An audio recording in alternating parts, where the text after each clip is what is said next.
안녕하세요. 컬처 딜리버리 북앤뮤직 9번째 시간입니다. 자, 오늘 저희가 여행할 목적지는요. 지구상에서 자연 원시림의 모습이 그대로 잘 보존되어 있다고 알려져 있는 아마존입니다. 아마존 하면은 그 길기도 길거니와 거대한 유량으로도 유명한데요. 이 거대한 아마존의 시작은 안데스 산맥의 빙하였다고 그래요. 이 빙하에서 쫄쫄쫄 흐른 물이 거대한 물줄기를 이뤄서 적도를 따라 동에서 서로 흘러 대서양으로 빠져나간다고 합니다. 이 아마존은 우리에게 굉장히 신비로운 공간으로 인식되어 있는데 그만큼 아직 우리 인간들이 발견하지 못한 동식물도 많고 그만큼 많은 신화와 또 전설을 품고 있는 공간이기도 합니다. 자, 그런 매력적인 아마존을 소재로 삼아서 나온 작품이 바로 루이스 세플베다의 연애소설 읽는 노인입니다. 어떻게 보면은 아마존이라는 그 공간적 이미지와 이 제목이 잘 어울리지 않는 것 같다고 의아해하시는 분도 계실지 모르겠는데요. 이 소설을 끝까지 읽다 보면은 왜 작가가 이런 제목을 붙였는지, 왜 이렇게 네이밍 했는지 좀 이해가 될 거예요. 이 또 작가가 환경운동가이자 또 사회운동가 그리고 또 소설가로도 유명한데요. 그 자세한 얘기는 이 표지만큼이나 컬러풀한 매력을 갖고 있는 밴드의 공연을 듣고 또 이어가도록 하겠습니다.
일단은 이 아마존이 갖고 있는 그 원시적인 생명력하고 강렬한 느낌과 대비되는 몽환적인 그 공연이었거든요. 저한테는 너무 매력적인데 이렇게 이 재즈가 지금 장르가 보사노바인가요?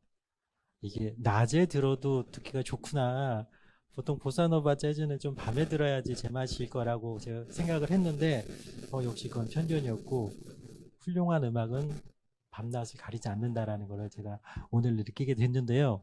이 훌륭한 연주를 해주신 밴드 자기소개 좀 부탁드립니다. 네, 제가 오늘 함께 연주해 주시는 저희 유재 트리오 밴드 멤버는 기타의 김준범 씨, 김준범 기타리스트. 네. 네. 그리고 화려한 솔로를 또 함께 해주시는 또 베이스의 장태희 씨. 장태희 베이시스트. 네. 네, 저는 이 팀의 리더를 맡고 있는 플루티스트 이규재입니다. 네. 이규재 트리오라고 저희가 명명을 하면 될까요? 네. 네. 정말 너무 매력적인데 Fly Me to the Moon이죠. 네. 뭔가 이렇게 좀 그 제목부터가 몽환적이고 우리를 상상의 나래를 펼치게 만드는 제목의 지금 곡을 연주해 주셨는데 이 아마존도 우리에게 좀 뭔가 이제 독특한 상상력을 자극하는 그런 이미지가 있잖아요. 그 좀 엉뚱한 질문 해볼게요. 남미를 안 다녀오셨죠? 네, 세 번에 네. 만약에 남미를 간다 그러면 어느 나라를 한번 가보고 싶으세요? 사실 저희가 보사노바를 연주를 했는데 보사노바는 브라질에서 네. 파생돼서 나왔는데 저는 중남미 아메리카를 전부 틀자면 저는 쿠바를 제일 먼저 가고 쿠바. 싶어요. 네. 그 다음에는 이제 뭐 스페인이라든지 그 다음에 브라질 이런 네. 식으로 순서를 그러니까 꼭 남미뿐만 아니라 스페인이라고 말씀하신 거니까 라틴 아메리카 네, 네. 문화권을 네, 좋아하시는구나. 그 아메리카권 문화를 네. 좋아해요. 뭔가 이렇게 재즈하고도 맞는 그런 부분도 네네. 있을 것 같고, 저는 만약에 이제 저도 남미를 안 가봤는데 한번 가라고 한다면, 저는 칠레의 푼타 아레나스라고 하는 항구 도시를 가보고 싶은데, 그 남미의 맨 끝에 칠레가 굉장히 긴 나라잖아요. 그 끝에는 항구 도시인데, 이곳의 매력은 그 대서양과 태평양과 또 남극해가 함께 모여드는 곳이라고 해요. 그래서 원양어업 전진기지들이 많이 있는데 그만큼 다양한 문화가 여러 가지 섞여 있는 그런 곳이라고 합니다. 언제 기회가 된다면 푼타아레나뿐만 아니라 브라질도 가보고 싶은데 오늘 이 연애소설 읽는 노인의 주 모대가 되는 아마존이라는 강은 주로는 이제 브라질에 속해 있지만 페루나 또 베네수엘라나 에콰도르 이런 나라들로 관통하고 있다고도 합니다.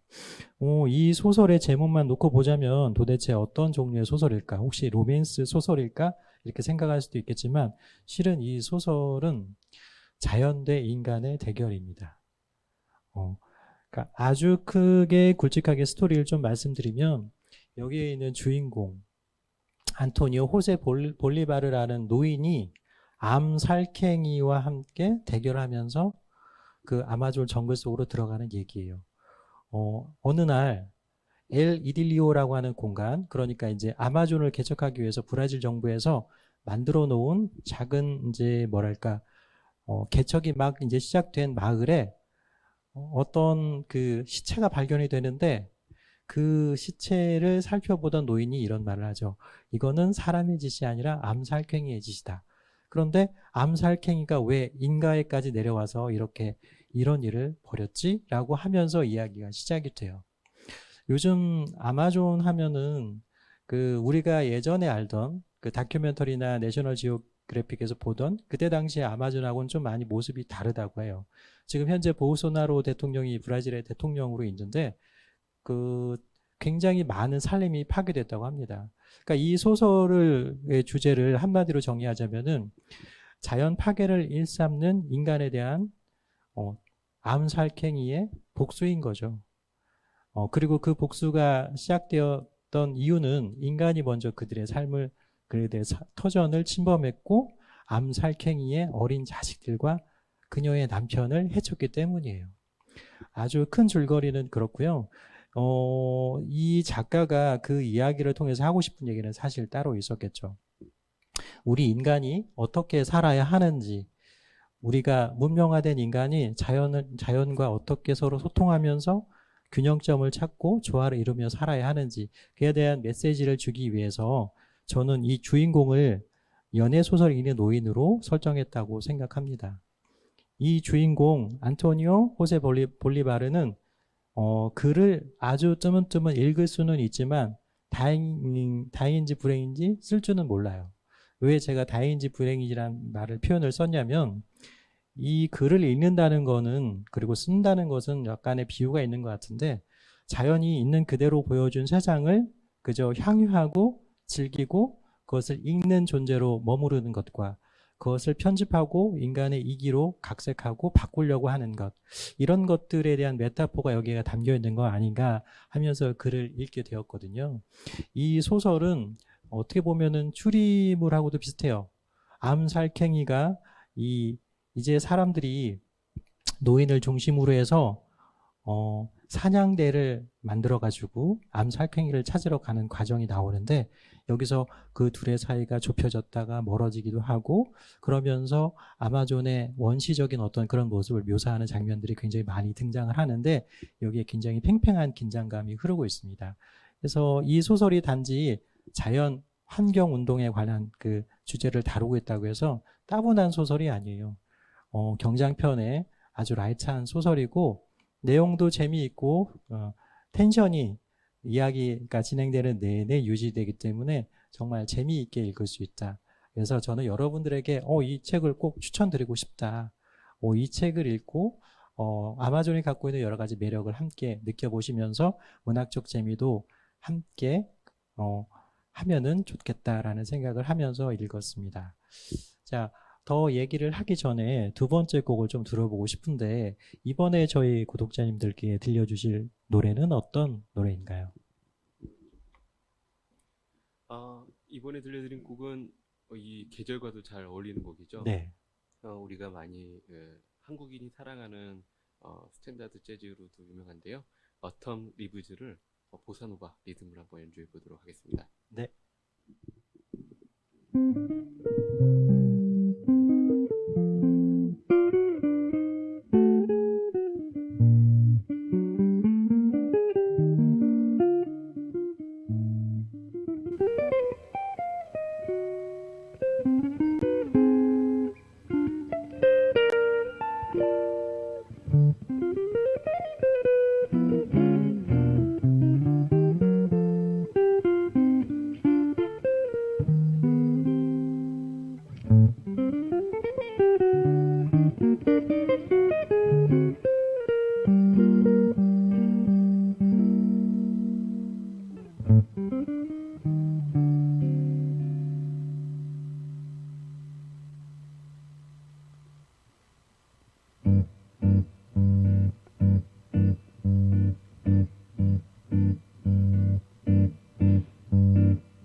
아, 네.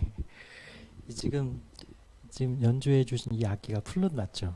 네, 플룻이에요. 네.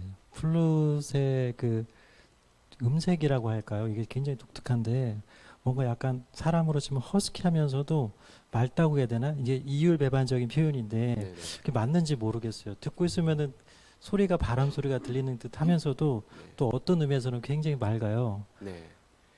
이게 사실 플룻이라는 이미지 자체가 네. 이제 되게 이제 전통의 어떤 고상하고 네. 맑고 그런 좋은 소리로 알고 있는데 이 자체가 갖고 있는 악기가 갖고 있는 본래의 매력은 네. 되게 러프합니다. 아, 그래요? 네, 그거를 이제 많은 전통의 음악들은 되게 이제 좀 이쁘고 맑고 좀 그런 소리로 이제 다듬는 거죠. 근데 이제 저희가 네. 이제 이 재즈라는 장르로 재해석할 때는 네. 그런 원초적인 것들을 좀 더 그대로 적나라하게 노출시키는 거죠. 그래서 되게 캐주얼하게 들릴 수 있어요, 아, 소리가. 네. 근데 이렇게 제가 평소에 그 상상했던 또 생각했던 이미지와 다른 플랫의 컬러가 저는 더 좋은 것 같아요. 네, 예, 가공되지 않고 꾸미지 맞습니다. 않은 느낌이랄까? 네, 그게 더 좋은 것 같고, 우리가 아마존이나 밀림이나 이런 데를 굉장히 좋아하고, 또 호기심을 거기에 갖고, 또 매력적인 공간이라고 생각하는 이유가 꾸미지 않았기 때문인 것 같기도 해요. 이 작품의 주는 인간의 문명 대 자연의 그 대결이라고 할 수 있는데, 이 작품을 좀 더 폭넓게 이해하기 위해서는 이 연애 소설을 읽는 노인의 그 뭐랄까 상징 모티브가 되는 치코 멘데스라는 사람을 알아야 돼요. 이 루이스 세플베다 본인이 이 작품은 치코 멘데스라는 환경 운동가를 모티브 삼아 작품을 썼다 이렇게 또 얘기를 했거든요. 치코 멘데스는 어떤 사람이냐면 브라질에서 원래는 고무 플랜테이션 농장에서 일하던 노동자였어요. 그때 당시만 해도 브라질에서 굉장히 많은 농장주들이 고무나무 농장을 운영을 했는데 고무값이 폭락을 하자 이 고무나무 공장에서 일하고 있는 노동자들을 모두 해고하고 그 공간을 쓸어버리고 즉 아마존의 밀림을 모두 쓸어버리고 거기에다가 축산업을 하기 시작했어요. 그게 돈이 되니까. 이 과정에서 치코 멘데스라는 사람이 처음에는 노동권을 위해서 항거하기 시작했다가 자연을 지켜야겠다는 마음으로 또 여러 가지 복합적인 이유로 이 플랜테이션 농장주에 맞서서 저항을 하다가 결국 1989년에 암살당했습니다. 그래서 그 사건을 모티브로 해서 나온 책이 이 연애소설 읽는 노인이에요. 그래서 저는 어떻게 보면 이 루이스 세플베다가 치코 멘데스라는 그 저항하는 인물을 두 캐릭터에다가 녹여놓은 거 아닌가 싶은데 하나는 이 인간에게 복수하러 내려온 그리고 인간의 손에 장렬하게 죽으려고 작정을 하고 민가에 내려온 암살갱이 투영이 되어 있고 다른 하나는 연애 소설 읽는 노인 안토니오 호세 볼리바르에게 투영이 되어 있는 것 같아요. 이 작품은 굉장히 플롯은 단순하지만 그렇다고 해서 내용이 단조롭거나 좀 재미가 없는 게 아니라 말씀드렸다시피 추리 기법으로 암살갱이를 잡으러 가는 과정에서 그 팽팽히 느껴지는 긴장감 그리고 묘사되는 아마존의 아름다운 모습들 그리고 원시림 방금 말씀하신 것처럼 꾸미지 않은 그러한 비비드한 모습 이런 것들이 잘 드러나기 때문에 굉장히 손에서 책을 한번 펼치면 놓기가 쉽지가 않을 거예요. 그만큼 매력적인 작품인데 더불어서 이 작품을 또 이해하기 위해서는 그 루이스 세플베다라는 작가의 또 히스토리를 알아야지 또 그 맛을 참맛을 잘 알 수가 있는데 이 작가는 칠레 출신입니다. 칠레라고 하면은 우리나라 사람들에게는 약간 좀 낯선 나라이죠. 나라가 굉장히 길다. 그리고 뭐 산티아고 요 정도로 좀 알려져 있을 텐데 칠레는 합법적으로 사회주의 정부가 최초로 생긴 나라예요. 그리고 남미에서 백인 비율이 가장 높은 나라죠. 1973년도에 그러니까 그 전에 최초로 사회주의 그 정권 아옌데 정권이 탄생했는데 이때 1973년에 피노체트가 쿠데타를 일으켜서 1990년까지 독재 정권을 유지를 하죠. 그때 민주화 운동을 하다가 잡혀서 900일이 넘도록 구금되었다가 나중에는 해외로 추방되어서 스페인을 돌아다니다가 또 남미와 스페인 돌아다니다가 독일로 이주해서 거기서 작품 활동을 했던 그러한 개인적인 그 과거를 갖고 있고요. 안타깝게도 작년에 코로나 합병증으로 사망을 했습니다. 죽기 전까지 굉장히 많은 소설을 썼고 대부분의 소설의 주제가 자연, 그러니까 쉽게 말해 자연을 못 살게 구는 인간들의 악행을 고발하는 그런 환경 소설을 썼어요. 이 연애 소설을 읽는 노인뿐만 아니라 지구 끝의 사람들을 보면은 그 모비딕은 보면은 사람이 고래를 잡으러 가는 입장에서 이 소설이 전개가 되잖아요. 그 소설은 고래의 입장에서, 포경을 당하는 고래의 입장에서 소설이 쓰여졌고, 거기서 보면은 포경을 하는, 아직도 그 포경을 하는 나라가 있죠. 유일한 나라 일본. 일본인에 대한 묘사가 나오는데 그들의 야만성, 오히려 동물보다도 더 못한 그 문명적인 어떤 그런 의식을 갖고 있는 일본 포경인들의 야만성이 잘 드러나 있는 작품이기도 합니다. 그래서 이 작품을 읽을 때 여러 가지 맥락적을 고려해서 읽고 싶다 한다면 치코 멘데스라는 인물을 한번 찾아보시기를 권유하고, 그리고 루이스 세플베다라는 인물이 어떤 인물인가 한번 생각해보고 또 찾아보고 자료를 통해서 여러 가지 것들을 취합한 다음에 보시면 더 좋을 것 같고, 한마디만 더 첨언하자면 칠레에 관련돼서 이제 대표적인 작가가 하나 더 있죠. 파블로 네루다죠. 파블로 네루다도 아엔데 정권에서 주 프랑스 대사를 역임했던 사람이고, 또 그 다음에 노벨 문학상을 받았던 그 시인이죠. 알고 보면 칠레가 굉장히 문학적으로 풍부한 작가들을 보유하고 있습니다. 그래서 칠레 문학이 좀 생소하다고 느끼시는 분들, 이번 기회에 루이스 세플베다와 또 파블로 네루다의 작품을 함께 또 감상하는 기회를 가지시면 좋을 것 같아요. 자, 그럼 마저 공연을 듣고 쭉 이어 나가도록 하겠습니다.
방금 들은 이 곡은 어떤 곡인가요? 네, 이 곡은 블루 보사라는 블루 재즈 보사요? 스탠다드 보사노바 네. 곡입니다. 그러니까는 이게 이제 보사노바 음악 중에서는 좀 스탠다드라고 생각하고 들으면 네네. 되겠네요. 네. 네. 굉장히 정적이네요. 네, 오늘은 좀 정적이게 들릴 수도 있고요. 네. 이게 항상 그때마다 연주 편성에 따라서 또 다르게도 느끼실 수 있어요. 약간은 이 재즈의 묘미가 애드립이라고 네, 알고 네. 있는데 네. 경우에 따라서는 조금 더 템포를 빠르게 하거나 이렇게 느리게 가능하다는 하거나, 거죠. 그렇게 할 수 있죠. 네. 오늘은 이게 조금 이 암살갱이의 그 처연함 제가 느끼면서 들어서 그런지 모르겠는데 굉장히 정적이면서도 약간 슬프다? 맞아요. 네. 근데 또 네. 아름답다. 네. 그런 느낌으로 들었습니다. 이 그 방금 연주해 주신 그 방금 이제 들은 이 곡도 여러 가지 다층적인 매력이 있는 것처럼 이 작품에도 굉장히 다양한 매력을 갖고 있는 캐릭터들이 등장하는데 주인공 안토니오 호세 볼리바르뿐만 아니라 그 여기서 브라질 정부가 파견한 농부읍장이 있어요. 이 인물은 어떤 인물이냐면 원주민을 그 핍박하고 또 자연을 무시하고 또 자기 마음대로 행정권을 남발하는 그런 인물이고요. 또 한 명의 인물이 있는데 치과 의사가 나옵니다. 늘 거칠고 거친 입담을 자랑하면서 또 정부에 대해 욕을 해대는 그 치과 의사. 그리고 또 여기서는 주요 인물로는 등장하지 않지만 이 아마존의 산림이 파괴되면서 동물들 그리고 식물과 마찬가지로 피해자로 등장하는 수아르족이 있어요. 이 수아르족이 아마존 산림이 개간을 하면서 점점 더 안으로 들어가는데 여기 주인공인 안토니오 호세 볼리바르가 잠시 수아르족에게 함께 수아르족과 함께 기거했던 적이 있어요. 그때 자연을 대하는 법, 또 사냥하는 법, 다쳤을 때 어떻게 치유하는 법, 그리고 여러 가지 식물들 알아보는 법들, 정글에서 생존할 수 있는 방법들 그런 것들을 알게 되는데 거기서 이제 안토니오 호세 볼리바르라는 인물은 자연과 어떻게 조화롭게 살 수 있을까 이런 것들을 터득을 하죠. 그래서 아마 제 생각에는 루이스 세풀베다가 인간이 자연과 어떻게 서로 조화를 이루면서 살 수 있을까? 우리가 완전히 문명에서 벗어나 살 수는 없잖아요. 그거에 대한 솔루션으로 그 안토니오 호세 볼리바르라는 인물을 우리에게 보내준 것 같아요.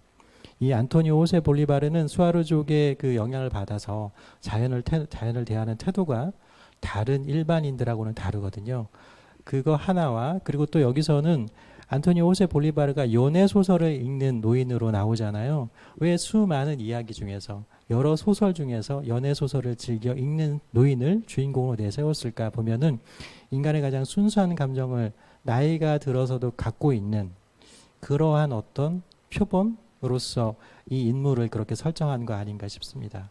요즘 사실 그 아마존 산림이 굉장히 불법으로 개간이 되고 또 여러 가지 이유로 파괴되는 그러한 뉴스를 심심찮게 듣게 되는데 우리가 흔히 아마존을 지구의 허파라고 하잖아요. 지금 지구의 허파가 굉장히 많이 아파하고 있습니다. 남의 일이 아니라 우리도 플라스틱 안 쓰기 운동 등을 좀 벌이고 있는데 마지막 질문을 하나 드리고 싶은데요. 혹시 평소에 그 일회용 안 쓰기라든지 환경을 지키기 위해서 뭐 실천하고 계신 거 있으면 어떤 게 있을까요? 네. 저 또한 그 환경 문제에 대해서 좀 많이 고민하고 생각하는 편인데요. 네. 저는 일회용 컵을 사용하지 않고서 이제 가지고 가는 텀블러나 네. 그런 컵들이 좀 있습니다. 네. 일회용 컵을 좀 줄이기 위해서 좀 나름 노력하고 있어요. 네. 사실 그게 말로는 이렇게 나 그렇게 해야지 마음속으로는 그렇게 마음 먹기 쉬워도 막상 하기가 쉽지 않은 게 이거 닦아야 되잖아요. 맞아요. 그게 진짜로 그걸 실천하는 게 중요한 것 같아요. 노력을 하고 있습니다. 네. 제한적으로. 저도 고백하자면 리유저블 컵이 몇 개 있는데 이상하게 그게 계속 늘어요. 오히려 그것으로 인해서 더 자연을 파괴하는 거 아닌가라는 자책을 느끼고 있는데 앞으로는 이번 기회를 통해서 더 일회용이라도 줄이는 또 물도 아껴 쓰고 그런 환경을 보호하는 그런 마음으로 앞으로 좀 살아야 되겠다 반성하는 계기가 된 책이었습니다. 끝으로 이 책의 매력을 마지막으로 소개하자면 우리가 흔히 알고 있는 그러한 아마존에 대한 이미지들을 넘어서는 그러면서 단순히 인간 대 문명이 어떻게 극복해 나가야 되고 어떻게 갈등하는 것을 슬기롭게 풀어나가야 되는지, 그것을 넘어서서 죽음 자체에 대해서 인간은 어떻게 받아들여야 하는가, 그러한 그 화두를 던져주는 작품인 것 같아요. 노인과 바다에 나오는 산티아고 노인이 자신의 운명, 파멸될지언정 패배되지 않는 인간의 어떤 의지, 이런 것들을 그 청새치와의 대결을 통해서 보여줬다면은, 여기서는 운명에 어떻게 순응할 것이고 그 운명 안에서 어떻게 조화롭게 자기 삶을 영위해 나갈 것인가, 그거에 대한 답을 준 작품이 아닌가 생각이 됩니다. 저에게는 너무나 그 좋았던 작품인데, 여러분들께는 어떻게 읽힐지 모르겠지만 적어도 최소한 시간이 아깝다, 그런 생각을 절대 들지 않을 거예요. 언제 한번 시간이 된다면, 여태껏 남미 작가의 작품을 읽어보지 못했다면 꼭 한번 읽어보시라고 말씀드리고 싶고요. 마지막 공연을 끝으로 저희 컬처 딜리버리 북앤뮤직 9번째 시간의 문을 닫겠습니다. 다음에는 10번째 우주를 주제로 한 SF 작품이 준비가 되어 있으니까요. 다음 회차에도 저희와 함께 해주실 것을 부탁드립니다. 감사합니다.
안녕하세요. 서초 양재 도서관입니다. 오늘은 지난번에 이어서 아트 에브리웨어 2번째 전시에 대해서 소개해 드리려고 이 자리를 마련했는데요.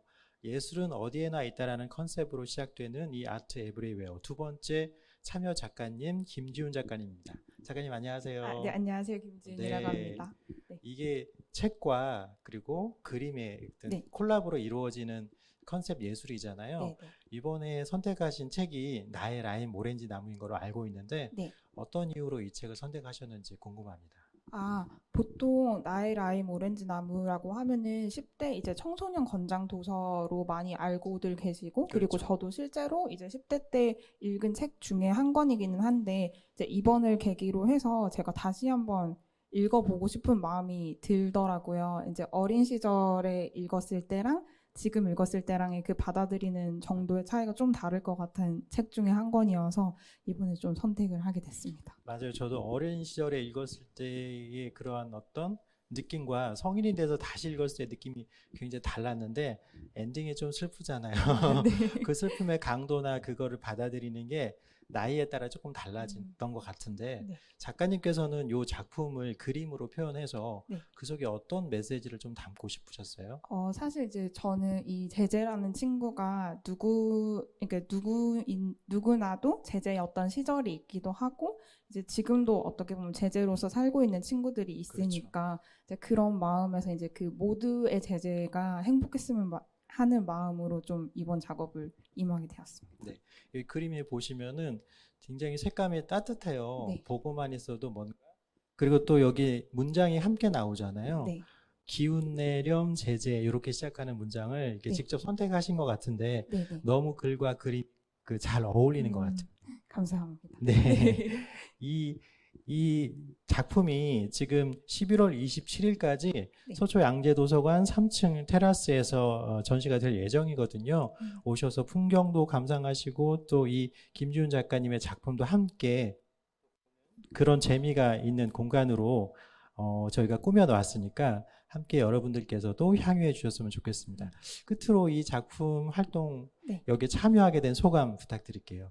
저는 아까 사회자분께서 말씀해 주셨듯이 이제 이 뒤에 공간이랑 이 작업이랑 다 함께 잘 어우러져서 저는 이제 너무 의미 깊은 작업이었고요. 저도 이제 서초구 이 근처에서 이제 자주 더 11월 27일까지 이제 앞으로 다른 작업들도 같이 하게 되면은 종종 오게 될 것 같아요.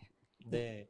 그러니까 11월 27일까지 전시가 이어질 예정이니까 여러분 소풍 온다고 생각하시고 오셔서 자연 풍경도 감상하시고 또 김지훈 작가님의 작품도 함께 즐겨보는 그런 시간 되셨으면 좋겠습니다. 감사합니다. 감사합니다.